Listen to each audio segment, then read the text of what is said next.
कल तक तेहरान और आयतुल्लाह खामनेई को सफाई हस्ती से मिटा देने की बात करने वाले बेंजामिन नेतन्याहू की अब हवा निकल गई है। एक और जहां वो खुद तो बंकर में छिपे ही हैं और अब अपने नागरिकों को भी बंकर में छिप जाने की सलाह दे रहे हैं। इससे साफ है कि न सिर्फ वो डरे हुए हैं बल्कि उनके दावे भी खोखले साबित हुए हैं, क्योंकि ईरान का हमला हर दिन तेज और भयानक होता जा रहा है।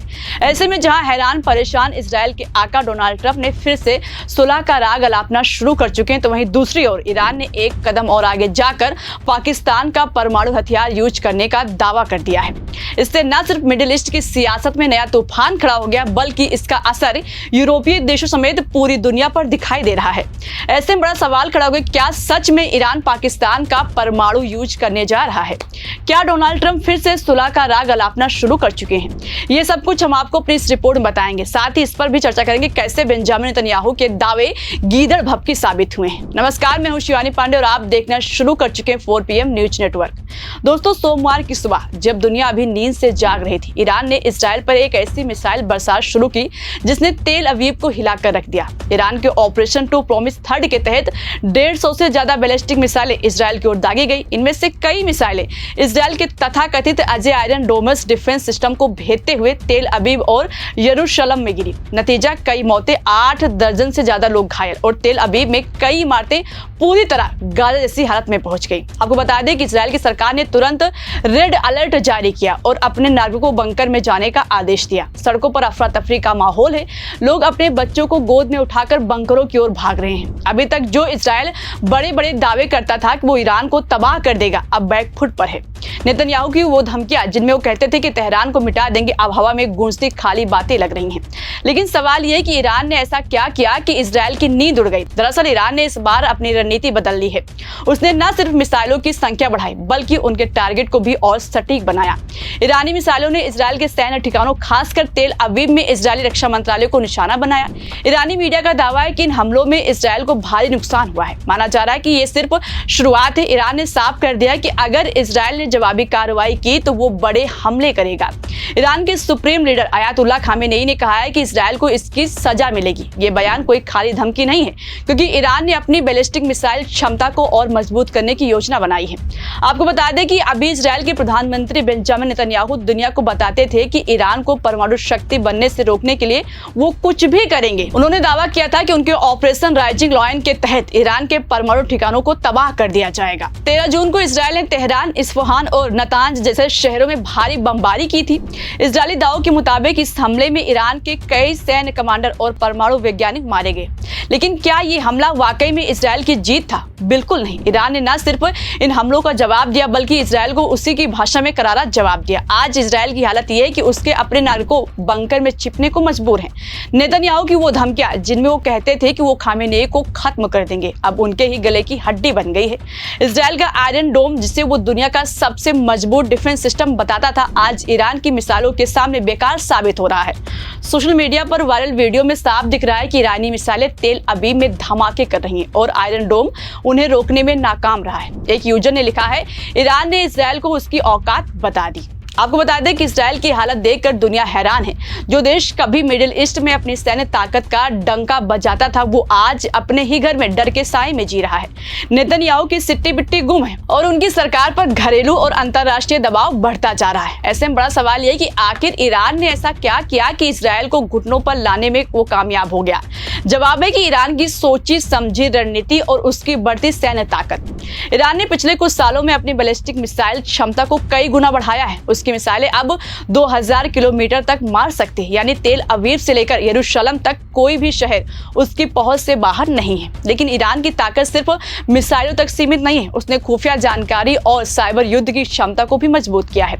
इजरायली अधिकारियों ने हाल ही में खुलासा किया कि ईरान ने उनके देश में ड्रोन और हथियार पहले ही तस्करी के जरिए पहुंचा दिए थे। ये ड्रोन और हथियार इजरायल के खिलाफ सटीक हमलों में इस्तेमाल हो रहे हैं। और सबसे बड़ी बात है कि ईरान का मनोबल लगातार बढ़ता हो जा रहा है। आयतुल्लाह खामेनी ने साफ कर दिया है कि वो इजराइल और अमेरिका के दबाव में नहीं झुकेंगे। उन्होंने कहा कि आप कौन होते हैं हमें बताने वाले कि हम परमाणु कार्यक्रम चलाएं या नहीं। उनका ये बयान दर्शाता है कि ईरान अब खुलकर इजराइल और अमेरिका को चुनौती दे रहा है। ईरान ने यह भी दिखा दिया है कि वो सिर्फ डिफेंस में नहीं बल्कि आक्रामक रणनीति में भी माहिर है। उसने इजराइल के सैन्य ठिकानों को निशाना बनाया और अब वो अपने हमलों का दायरा बढ़ा रहा है। ईरान की रणनीतियां न सिर्फ इजराइल को कमजोर करे बल्कि मिडिल ईस्ट में उसकी साख को भी ठेस पहुंचा रही है। वहीं दूसरी ओर सोमवार की सुबह बड़ी खबर सामने आई जिसने पूरी दुनिया को हिलाकर रख दिया। खबर यह कि ईरान पाकिस्तान के परमाणु हथियारों का इस्तेमाल करने की योजना बना रहा है। जी हां, आपने सही सुना। मिडिल ईस्ट की सियासत में एक ऐसा तूफान है जो पूरे क्षेत्र को बदल सकता है। लेकिन क्या ये सच है या सिर्फ अफवाह? आइए इसकी सच्चाई समझते हैं। पाकिस्तान और ईरान के बीच लंबे समय से दोस्ताना रिश्ते रहे हैं। दोनों देश इस्लामिक दुनिया के बड़े खिलाड़ी हैं और दोनों ही अमेरिका और इजराइल के खिलाफ एकजुट हो सकते हैं। हाल ही की कुछ रिपोर्ट्सों में दावा किया गया था कि ईरान पाकिस्तान से सैन्य सहयोग बढ़ा रहा है, लेकिन परमाणु हथियारों का इस्तेमाल ये एक ऐसा दावा है जिसकी अभी कोई आधिकारिक पुष्टि नहीं हुई है। हिंदुस्तान लाइव की खबर है। खबर में लिखा है तो इजराइल पर परमाणु बम फेंक देगा पाकिस्तान, जंग के बीच किसने किया दावा। हिंदुस्तान की रिपोर्ट में तुर्की टुडे की रिपोर्ट का हवाला देते हुए कहा गया है कि ईरान के सरकारी टीवी चैनल से बातचीत में ईरान के शीर्ष अधिकारी मोहसिन रेजाई ने कहा है कि पाकिस्तान ने हमें कहा है कि अगर इजराइल परमाणु मिसाइलों का इस्तेमाल करता है तो हम भी परमाणु हथियार चलाएंगे। Rezaei Islamic revolutionary guard corps के जनरल और ईरान के राष्ट्रीय सुरक्षा परिषद के सदस्य हैं। आपको बता दें कि पहले ही इस पाकिस्तान ने खुले तौर पर ईरान के साथ खड़े होने की बात कही है। इस खबर ने मिडिल ईस्ट में हलचल मचा दी है। अगर ईरान वाकई में पाकिस्तान के परमाणु हथियारों तक पहुंच बनाता है तो ये इजराइल और अमेरिका के लिए एक बड़ा खतरा होगा। इजराइल जो पहले ही ईरान की मिसाइलों से परेशान है, अब इस नए खतरे से और दबाव में आ सकता है। लेकिन सवाल यह कि क्या पाकिस्तान जो खुद अमेरिका का सहयोगी रहा है ईरान को परमाणु हथियार देगा? जानकारों का मानना है कि यह संभावना कम है क्योंकि पाकिस्तान अपनी परमाणु नीति को लेकर बहुत सतर्क है। लेकिन अगर मिडिल ईस्ट में युद्ध और गहराता है तो क्षेत्रीय गठजोड़ बदल सकते हैं। ईरान पहले ही हमास और हिजबुल्लाह जैसे संगठनों को समर्थन देता रहा है। अगर पाकिस्तान भी इस गठजोड़ में शामिल होता है तो मिडिल ईस्ट की सियासत पूरी तरह से बदल सकती है।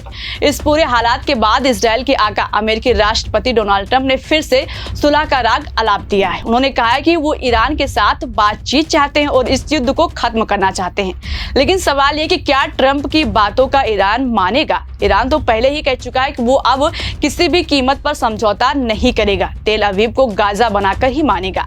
आपको बता दें कि अभी तक जो अमेरिका खुद को मिडिल ईस्ट का सबसे बड़ा खिलाड़ी मानता था, न सिर्फ वो बुरी तरह से फंस गया है बल्कि ईरान ने उसको इस तरह से अलग थलग किया है कि अब वो सिर्फ एक दर्शक बनकर रह गया है। वैसे तो माना जा रहा है कि ट्रंप की सुलह की कोशिशें शायद दुनिया को दिखाने के लिए है, लेकिन हकीकत में वो इजराइल को भी खुलकर समर्थन नहीं दे रहे हैं। इससे भी भारत जैसे देश इस युद्ध में तटस्थ रुख अपनाए हुए हैं। पीएम नरेंद्र मोदी ने दोनों पक्षों से शांति की अपील की है और भारतीय नागरिकों को सतर्क रहने की सलाह दी है। लेकिन अगर ये युद्ध लंबा खिंचता है तो भारत पर भी इसका असर पड़ेगा, खासकर तेल की आपूर्ति पर पड़ना तय है। तो अब सवाल यह है कि मिडिल ईस्ट का भविष्य क्या होगा? अब पूरी तरह से साफ हो चुका है कि ईरान और इजराइल के बीच ये युद्ध सिर्फ दो देशों तक सीमित नहीं है, इसके मायने पूरी दुनिया के लिए है। तेल की कीमतों के पहले ही 14% का उछाल आ चुका है और अगर ईरान होर्मुज की खाड़ी को बंद करता है तो ये कीमतें आसमान छू सकती हैं। इसके अलावा अगर ईरान और पाकिस्तान का गठजोड़ मजबूत होता है तो ये मिडिल ईस्ट में एक नया सियासी तूफान खड़ा कर सकता है। सऊदी अरब, कतर और कई यूरोपियन देश पहले से ही इजराइल का साथ छोड़ चुके हैं, लेकिन ईरान का बढ़ता प्रभाव और उसकी सैन्य ताकत अब इन देशों को भी सोचने पर मजबूर कर रही है। ऐसे में साफ है कि ईरान ने दिखा दिया है कि वो न सिर्फ इजराइल बल्कि अमेरिका जैसे ताकतवर देशों को भी चुनौती दे सकता है। उसकी मिसाइलें, उसकी रणनीति और उसका मनोबल, ये सब मिलकर मिडिल ईस्ट में एक नया समीकरण बना रहे हैं। दूसरी ओर इजराइल और अमेरिका की रणनीति अब कमजोर पड़ती दिखाई दे रही है। नेतन्याहू की धमकियां, ट्रंप की सुलह की कोशिशें, अब सब कुछ अब हवा में तैर रही है। सवाल यह कि क्या ये युद्ध अब और गहराएगा? क्या ईरान और पाकिस्तान का गठजोड़ मिडिल ईस्ट को नई दिशा देगा या फिर ट्रंप की सुलह की कोशिशें रंग लाएंगी? इन सवालों के जवाब तो वक्त ही देगा, लेकिन एक बात तो साफ है कि मिडिल ईस्ट की धरती पर अब कुछ भी पहले जैसा नहीं रहा है। फिलहाल दोस्तों इस खबर में इतना ही। इस खबर के बारे में आप क्या सोचते हैं? आपकी जो भी राय हो अपनी राय कमेंट बॉक्स में हमें जरूर बताइएगा। नमस्कार।